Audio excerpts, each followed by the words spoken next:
राजस्थान में लोगों की मेहनत की कमाई को डकारने वाली या फिर यूं कहें कि 16,000 करोड़ रुपए से भी ज्यादा की लूट मचाने वाली multi state credit cooperative societies पर शिकंजा कसने के लिए अब सूबे की गहलोत सरकार ने अपनी तैयारियां शुरू कर दी है, जिसे देखते हुए लगता है कि अब इन सोसाइटियों में निवेश करने वाले लोगों को उनका पैसा वापस मिलने की राह जल्द ही खुल सकती है।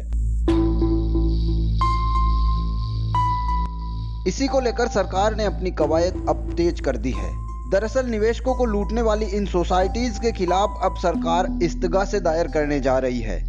जिसे लेकर केंद्र सरकार द्वारा उप रजिस्ट्रार को कार्रवाई के लिए अधिकृत किए जाने के बाद सहकारी विभाग अब अलर्ट हो गया है और अब ऐसी सोसाइटीज की लिस्ट बनाए जाने का कार्य शुरू कर दिया गया है। इन सोसाइटीज के खिलाफ अब कोर्ट में इस्तगासा दायर किया जाएगा और दोषी पाए जाने पर इनकी संपत्तियों एवं बैंक अकाउंट को सीज किया जाएगा।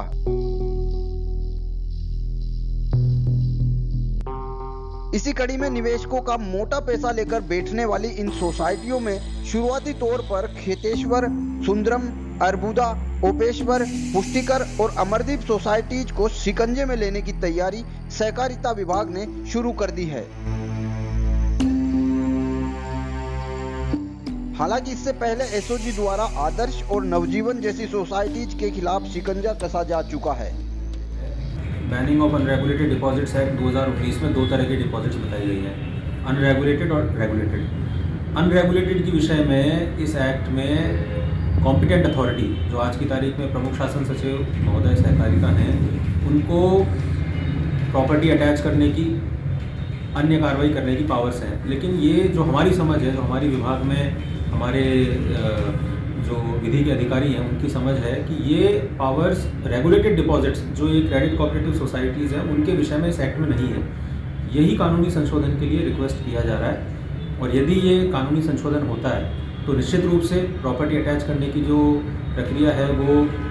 कॉम्पिटेंट अथॉरिटी के अधीन आ जाएगी। लेकिन इसके अलावा भी पैरेलली प्रयास हो रहे हैं समानांतर रूप से मुख्यमंत्री महोदय द्वारा कि प्रॉपर्टी जो अटैच्ड हैं, काफ़ी सारी प्रॉपर्टी जो डीडी से अटैच हैं,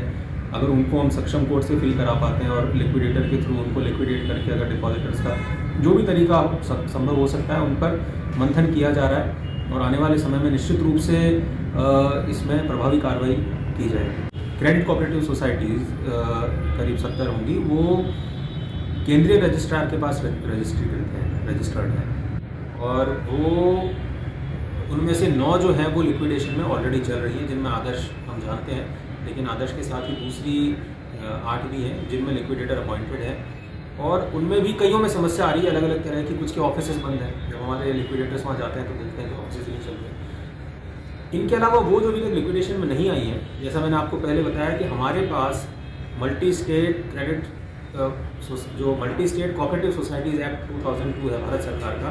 उसमें हमारे अधिकारियों को इंस्पेक्शन की पावर्स हैं, लेकिन वो पावर्स लिमिटेड हैं। ऑडिट के पावर्स भारत सरकार के पास हैं, दूसरे कंट्रोल मैकेनिज्म्स भारत सरकार के पास हैं, लेकिन मुख्यमंत्री महोदय द्वारा कल ये निर्देश दिए गए हैं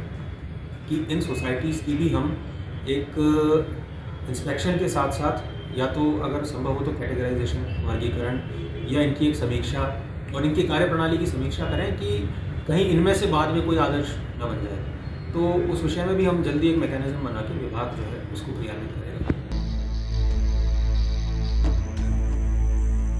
दरअसल इन सोसाइटीज ने राजस्थान के अलावा गुजरात, महाराष्ट्र, उत्तर प्रदेश, बिहार और हरियाणा के लोगों के पैसे हड़पे हैं और इन सोसाइटीज पर हजारों करोड़ रुपए के घोटाले करने के आरोप लगे हैं, जिसके मुताबिक इन सोसाइटीज में से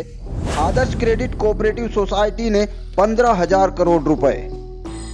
संजीवनी क्रेडिट सोसाइटी ने 1100 करोड़ रुपए, नवजीवन क्रेडिट सोसाइटी ने 500 करोड़ रुपए,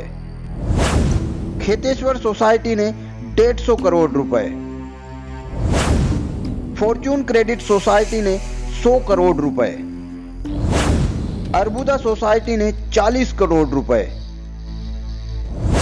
सुंदरम सोसाइटी ने 13 करोड़ रुपए और ओपेश्वर सोसाइटी ने 10 करोड़ रुपए के घोटाले किए हैं। इनके अलावा पुष्टिकर, साख समिति और अमरदीप सोसाइटी पर भी करोड़ों रुपए के गबन के आरोप हैं। राजस्थान में ऐसी सोसाइटीज के खिलाफ निवेशकों की अब तक करीब 75,000 से भी ज्यादा शिकायतें दर्ज हो चुकी है, जिनमें से अब तक 150 से भी ज्यादा इस्तिगासे दायर किए जा चुके हैं। बाकी की सभी सोसाइटीज पर अब सहकारिता विभाग की ओर से इस्तिगासे दायर किए जाएंगे। जांच में दोषी पाए जाने पर 7 साल की सजा और कम से कम 5 लाख रुपए से लेकर 25 करोड़ रुपए तक का जुर्माना लगाया जा सकता है। ऐसे में सरकार के इस कदम से अब निवेशकों में उम्मीद जागी है, लेकिन देखना यह होगा कि सरकार के प्रयासों के बावजूद इन सोसाइटियों के निवेशकों को कितनी जल्दी राहत मिल पाती है और उनका पैसा उन्हें आखिर कब तक मिल पाता है।